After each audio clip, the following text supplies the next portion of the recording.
Ano nga ba ang tiyansa na itong si Jericho Cruz ay mapunta dito sa Converge Fiber Xers? Isa ito dito sa mga players na mukhang bumabagay dito sa laro ng Converge.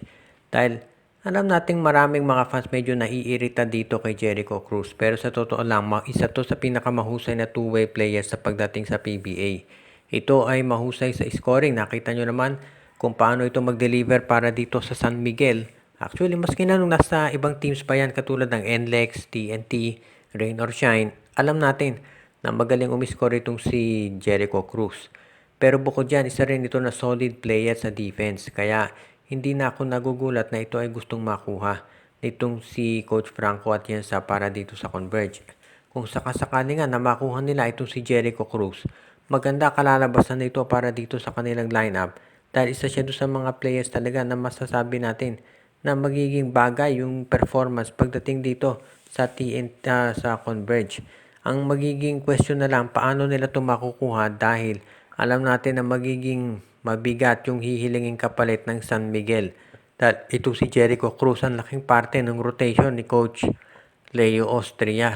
Ang tanong, yung mga starters ng Converge katulad nila Jordan Heading, Alex Stockton, Justin Arana, Justin Baltasar at Johnny Winston, hindi iti-trade ng Converge yan. Ang problema kasi, sino doon sa nasa bench ng Converge ang magiging, sabihin na natin ka-equal value nitong si Jericho Cruz. Ang nakikita ko lang dyan si J.O. Ambohot dahil ito ay 6'7". Pero kung kukunin ng San Miguel itong si Ambohot, sino naman kaya ang iti-trade ng SMB? Posible na kapag nakuha nila si Ambohot, baka i-trade na itong si Teng at itong si Tautua para dito kay William Navarro at kay Arvin Tolentino.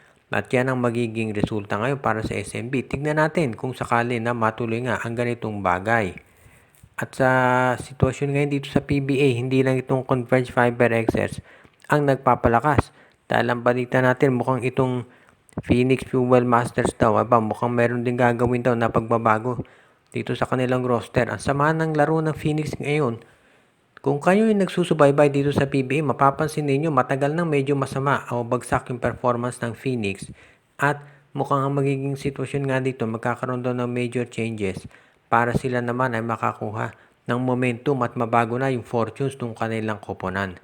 At mukhang itong si Kai Balungay, baka daw yan ang maging building block ngayon ng Phoenix, yan ang maging pundasyon nila.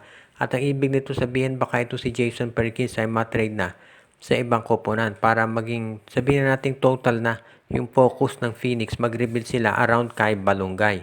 At itong si Jason Perkins naman baka matrade yan dito for example sa TNT o kaya sa Converge. Malay natin, alam natin ang San Miguel at Ginebra, Magnolia, palagi naghahanap yan ng mga madadagdag na players. Kaya sa tingin ko ito pwede talagang mangyari na ito si Jason Perkins ay mapunta doon sa mga nabanggit na lineup. If ever mangyari yan, sa tingin ko pwedeng-pwede na masabi natin na magiging total yung revamp ng Phoenix. Pag matritrade yung si Perkins, kadalasan nababanggit itong San Miguel, Ginebra at Magnolia. Pero sa totoo lang, mukhang solid na yung power forward position ng tatlong nabanggit. Of course, alam natin sa San Miguel, ang ginagamit nila ngayon si Brondial at si Kahilig. Pero mukhang very unlikely na bitawan ni Coach Leo ito si Brondial dahil player niya yan dati nung pang nasa Adamson siya. At si Kahilig maganda pinapakita dito sa San Miguel. So mukhang medyo mahihirapan na lugar si Perkins dyan. Sa Ginebra, ganun din. Nandiyan na si Troy Rosario at Jamie Malonzo. Plus kung babalik ito si Isaac Go. So baka sa Converge mapunta itong si Jason Perkins.